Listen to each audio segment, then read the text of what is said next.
E aí, galerinha do canal Abrangel, beleza? Eu sou o professor Hector e hoje a gente vai estudar sobre os biomas brasileiros. De acordo com o Instituto Brasileiro de Geografia e Estatística, o IBGE, nós temos 6 tipos de biomas diferentes no nosso país. Os biomas, que são ecossistemas que convivem e dividem o mesmo espaço, tendo certa semelhança entre eles. Então, um está interligado ao outro. O território brasileiro está praticamente todo dentro da zona tropical do planeta. Então, isso faz com que os biomas eles tenham certa semelhança, exceto o que fica lá na região sul do país, que é os Pampas. Este bioma também é conhecido como Campos do Sul, e ele é o único que fica em apenas uma unidade da federação, ou seja, em um único estado, que é o Rio Grande do Sul.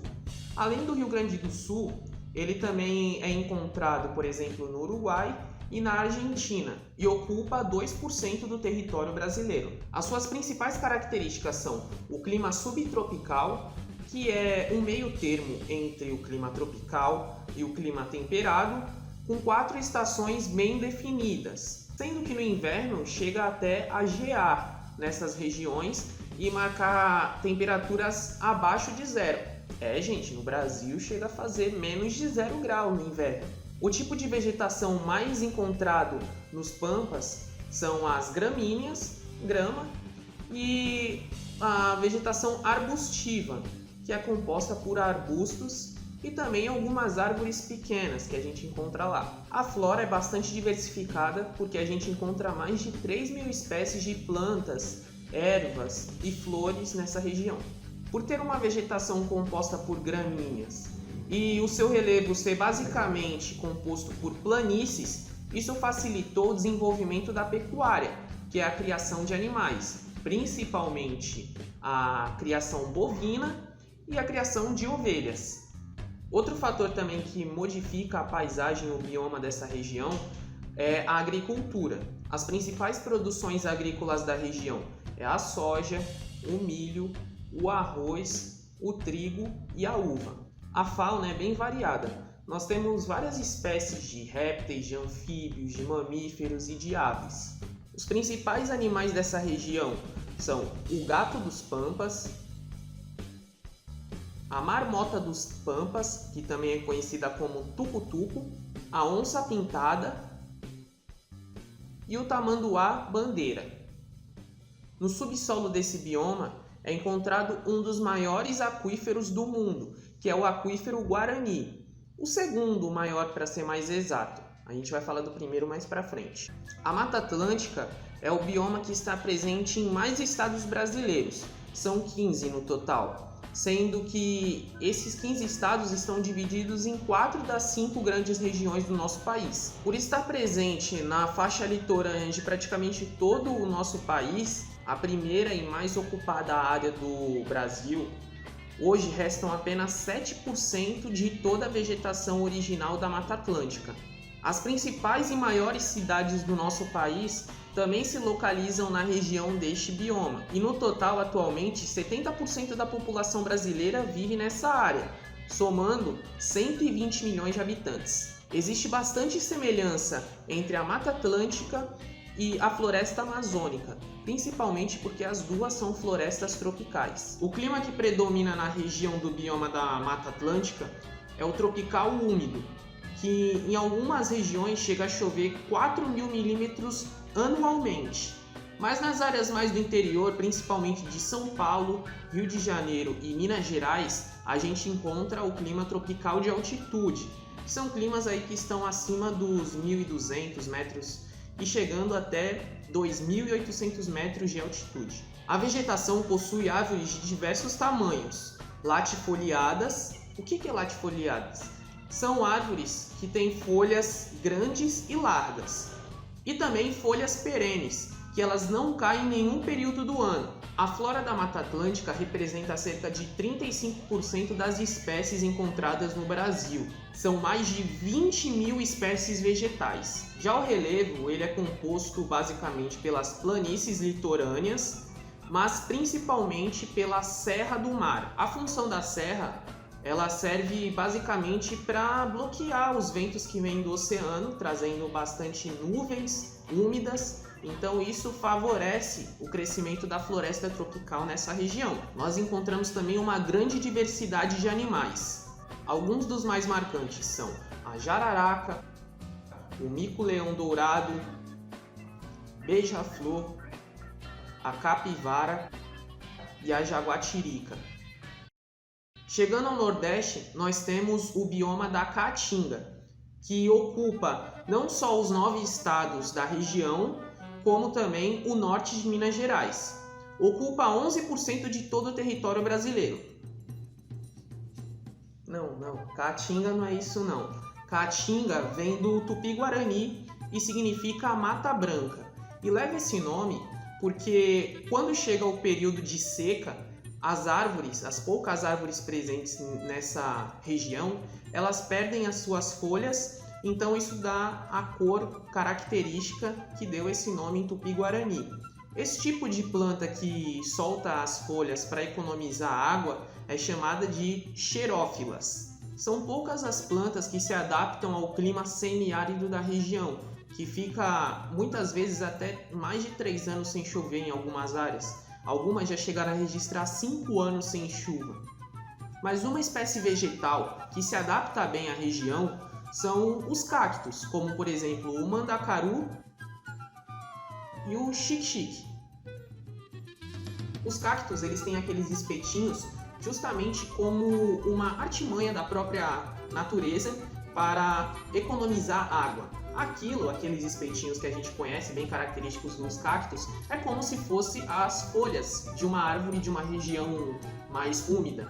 Além do clima bastante seco, o solo que é pobre, arenoso e salgado também faz com que apenas algumas espécies consigam se adaptar a essa região. O clima semiárido é caracterizado por ser bem quente e também registrar poucos períodos de chuva. E no caso do Nordeste especificamente, isso acontece por conta de uma barreira natural, como se fosse um muro, que é o Planalto da Borborema, que é um conjunto de morros que impede com que os ventos que vêm do oceano atravessem essa muralha, e quando os ventos chegam nessa área, já não tem mais nenhuma umidade.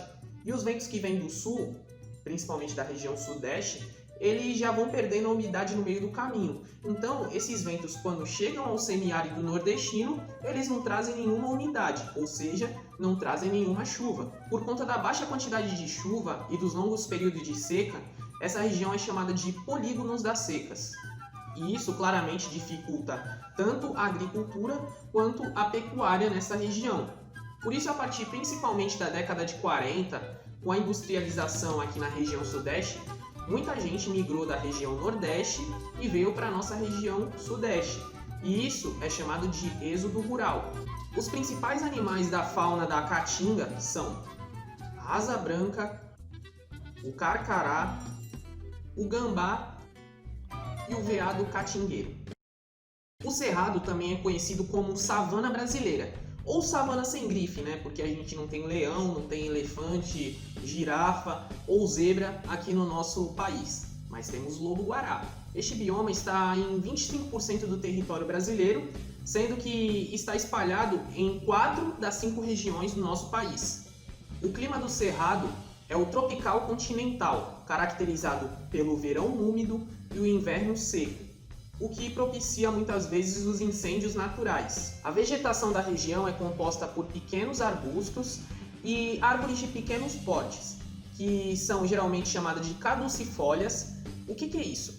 Basicamente, elas perdem as folhas no período de seca, no período de inverno. As árvores do cerrado também, elas têm como característica ter o tronco retorcido, que é uma característica natural para driblar os problemas em relação à qualidade do solo. Até a década de 1970, a região era pouco povoada, principalmente por ser a única região que não tem acesso ao oceano. Por ter uma vegetação bem rasteira, isso facilitou com que agricultores e pecuaristas vindo do sul, eles fossem para essa região e praticassem agricultura e pecuária em larga escala. A devastação causada por esse tipo de produção fez com que, atualmente, só sobrasse 20% do cerrado original. A fauna da região ela é bem característica. É composta por animais como a capivara, o lobo-guará, que em breve estará nas notas de R$200, as antas, as emas e seriemas. O que é uma seriema? Na verdade é uma versão frangote da ema. É uma ema de pequeno porte. Ocupando cerca de 1,7% do território nacional, o Pantanal é o menor dos 6 biomas que nós temos no Brasil. É caracterizado por uma planície aluvial, ou seja, uma planície alagadiça, sendo uma das maiores áreas alagadas do mundo. E nós encontramos essa área principalmente em Mato Grosso e Mato Grosso do Sul. Encontramos também nos nossos países vizinhos, como o Paraguai e a Bolívia. Só que nesses dois países, o Pantanal é chamado de Chaco. O Pantanal é uma região de planície no meio da América do Sul, no encontro de vários rios da bacia do Rio Paraguai. Então tem vários rios se encontrando nessa região, e quando é o período de chuva, principalmente no verão do clima tropical continental, isso faz com que essa região fique totalmente alagada, impossibilitando, por exemplo, o transporte por vias terrestres. A vegetação ela depende da altitude, mas em geral é composta por gramíneas, arbustos e árvores de pequeno porte. A fauna da região é bastante diversificada. Como alguns animais para representar essa região, podemos citar aqui as piranhas, os jacarés, os cervos do Pantanal e a ave símbolo do Pantanal, que é o tuiuiu. Agora chegamos ao principal e maior bioma do nosso país e um dos maiores ecossistemas do mundo, a Amazônia, que é uma floresta tropical equatorial. Originalmente, ela ocupa cerca de 60% do território brasileiro. A Amazônia em território brasileiro a gente chama de Amazônia Legal. E essa área está distribuída entre os 7 estados da região norte do país, assim como também no Mato Grosso, no norte do Mato Grosso, e na parte oeste do Maranhão. Mas temos também a Amazônia Internacional, que além do Brasil, ela se espalha por outros 8 países da América do Sul e está espalhada por uma área de 7 milhões de quilômetros quadrados. Se fosse um país, seria o 6º maior do mundo. O clima da região amazônica é o clima equatorial, por conta da proximidade à linha do Equador. Isso faz com que o clima tenha baixa amplitude térmica. E o que significa isso? Bom, significa que a temperatura vai variar pouco, e geralmente são temperaturas com média de 27 graus, e isso praticamente durante todo o ano. E a média de chuvas também é bem elevada para essa região, em algumas áreas pode ultrapassar tranquilamente os 4.000 milímetros. A flora amazônica ela é muito variada, desde pequenas plantas, pequenas ervas e flores, até árvores de grande porte, algumas passando de 50 metros de altura, folhas latifoliadas, aquelas que são grandes e largas, e folhas perenes, aquelas que nunca caem em nenhum período do ano. A vegetação amazônica normalmente é dividida em 3 tipos diferentes. A mata de várzea, aquela que fica na beira do rio, essas alagam no período de cheia dos rios. Temos também a mata de igapó, que é sempre inundada, e temos como principais plantas a vitória régia, as orquídeas e as bromélias. E a mata predominante é a mata de terra firme. Ela representa a maior parte da floresta. Se encontram mais em áreas mais altas, onde não há nenhum tipo de alagamento. Aí nessas regiões a gente encontra árvores de maior porte, como a castanheira. No total, a flora amazônica é composta por mais de 30.000 tipos de espécies vegetais diferentes. A fauna e a flora da região amazônica representa cerca de 20% de toda a biodiversidade mundial. Falando agora da flora, é uma também das mais diversas do mundo. Nós encontramos mais de 1.300 espécies de aves, mais de 3.000 espécies de peixes e mais de 300 mamíferos. Alguns animais que a gente encontra na região: a sussuarana, o peixe-boi, as araras, o pirarucu, o boto cor-de-rosa, a jiboia e a sucuri, que ficou muito conhecida mundialmente como a anaconda. Na Amazônia, a gente encontra a maior bacia hidrográfica do mundo, a bacia do Rio Amazonas, que representa cerca de 20% de toda a água doce do mundo. Num período de escassez de água potável no qual a gente vive, a gente vê a importância de se preservar esse ecossistema. Por ter muitos rios e rios muito grandes, também tem a importância de transporte hidroviário. Lá, por ter uma mata muito fechada, é bem raro a gente encontrar estradas para locomoção. Geralmente elas são feitas por meio dos rios. Na Amazônia, a gente tem a maior reserva de água subterrânea do mundo, que é o aquífero Alter do Chão, que está no subsolo dos estados do Pará, do Amazonas e do Amapá. Apesar de ser menor em extensão, ele tem o dobro da quantidade do aquífero Guarani. A preservação da floresta é muito importante também por conta da formação dos rios voadores. E o que são esses rios? São rios que têm asas e voam para outras regiões? Bom, não necessariamente, mas é quase isso. Por ter muitas árvores e elas transpirarem bastante, elas formam um grande número de nuvens que são empurradas pelos ventos para outras áreas. Então, as nuvens que são formadas na região amazônica chegam, por exemplo, na região centro-oeste, na região sudeste, na região sul e em outros países da América do Sul. E isso possibilita atividades como agricultura. Também não nos deixa passar sede aqui, porque o grande número de chuvas alimenta e abastece os rios da nossa região. Sem esses rios voadores, se a gente comparar com outras regiões como na África e na Austrália, aqui seria um deserto. E muitas vezes essa destruição é causada por agricultores e pecuaristas, os famosos latifundiários, que eles queimam a floresta ou destroem as árvores, principalmente para dar espaço para a sua produção.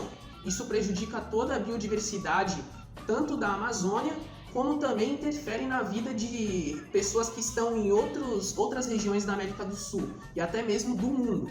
Nós podemos modificar isso ainda, mas depende exclusivamente de nós, tanto para cobrar o nosso governo, como também para entender a importância desse ecossistema. Bom, como vimos no vídeo de hoje, o Brasil ele é riquíssimo em fauna, em flora, em relevos, em climas, em biodiversidade de um modo geral. Você gostou do vídeo? Se gostou, não esquece de deixar o like, se inscreva no nosso canal e compartilhe o vídeo com seus amigos para aprender mais sobre o país no qual nós vivemos, esse país maravilhoso. Beleza? Valeu!